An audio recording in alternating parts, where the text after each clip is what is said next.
You and me, tell me what you see. Welcome back to Nightchild Reviews. It has now been 5 years since Prince debuted his final poignant tour, Piano on a Microphone, at his legendary recording haven, Paisley Park. And in this video, I will argue why I feel it now must be released for the world to see. This was, without question, a tour like no other. As Prince notes during his second performance at Paisley Park on the 21st of January 2016, "This is the first time I've done a concert alone.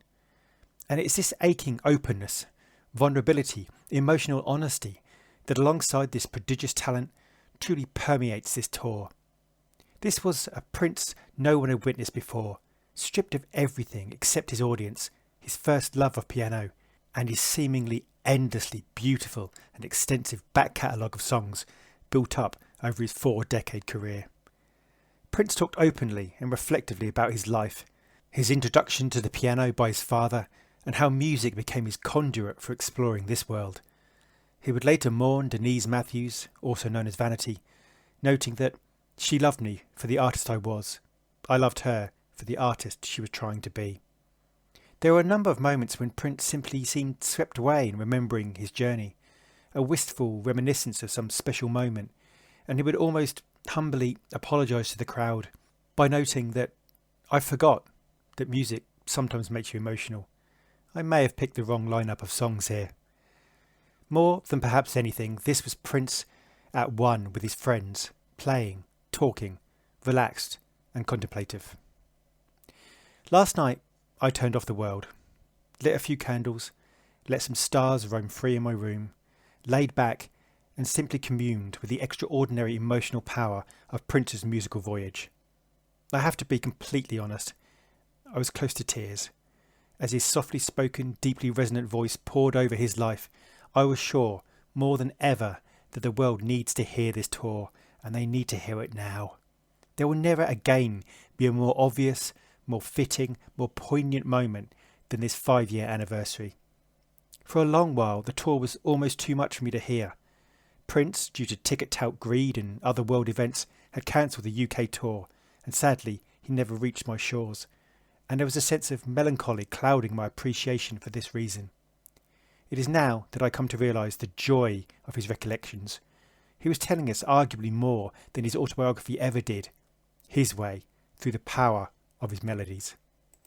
The song choices were an eclectic mix of hits and tracks transformed by their piano performance, but more sublime still were those tracks you seldom heard before, such as You're Gonna See Me, Look at Me, Look at You, 1,000 Hugs and Kisses, The Dance, and Wow.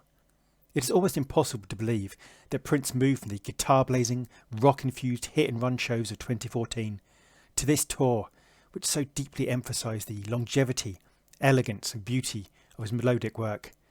Truly, these shows will stand the test of time. It's also important to note that demand for these shows is off the scale, and I would plead to the estate, just note these tweets. Note the desire for this fitting denouement tour. There is no better tribute to Prince than this poignant, sumptuous, heartfelt tour. So many people love this tour, and I would like the opportunity, if you would forgive me just to quote a few lines from the Purple Stream website, a Prince group that has created, amongst other things, this super website which really pulls together just what this tour means to people. The link is below this video. They note, a hush fell on the crowd, and then our host appeared through 2 enormous doors at the rear of the stage. Backlit in a cloud of dry ice, his afro encircled in an ethereal halo of light, Prince strode to us, unfaltering. It felt like a visitation from a heavenly angel. The love rose in the room, an almost palpable sense of goodwill washing towards this dear man. Sitting alone at the piano, our notoriously private Prince then surprised the audience beyond all expectation by opening his heart in a way he had never done before. We hadn't just been invited into his home, he was now inviting us into his soul. Barely perceptible, reverberating voices drew us back to Prince, the child. My only mission is to make you cry. Happy tears of joy, he proclaimed as he began to share intimate details of his early years. Speaking softly, tight into the microphone, he painted pictures of intensely personal moments, such as his parents' divorce, which inspired, or forced, a young black boy to find solace and identity in the company of a piano. These anecdotes accompany the soundtrack of his development as a musician, learning piano by playing chopsticks and TV themes, listening to a local radio, refining his musical tastes and beginning to allow his own creativity to find full expression. He shared fleeting insights into the evolution of his inimitable style, modelling in real time the genesis of a track. Muttering to himself, he first crafted a jaunty demo of Baby and then evolved it into a poignant, heart-wrenching ballad, lifting it outside the norms of conventional progressions. This was a search, at times an urgent hunt, for dissonant chords that would give expression to the discord he felt inside his early years. Signposts were given to the many influences that have steered his course across his career.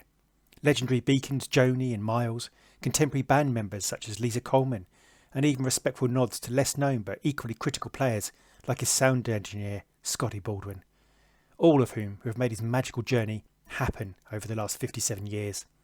He could have added many other names, and later did so in other performances of Piano and Microphone when he toured the show across Australia and the US. Notably, he thanked his fans repeatedly. We were all acknowledged as his purple alumni who had been travelling companions on this odyssey. Deepest respects, though, were paid to his father, forever his first influence, and always his greatest muse. I just want to say a huge thanks for the Purple Stream for writing those poignant words which really sum it up so beautifully. One of the single most frustrating aspects here, and let me be clear, the estate are doing a superb job and are improving with every release by leaps and bounds, is that the performances, for example at Paisley Park, were all filmed with multi-angle cameras and film crew. The audio will be pristine, the atmosphere perfect. If you believe these shows should be released as a standalone DVD CD set, please let the Prince Estate know via the links below. No story is complete without all the pieces, and this piece is utterly essential to understanding Prince's always mesmerising work. Thank you.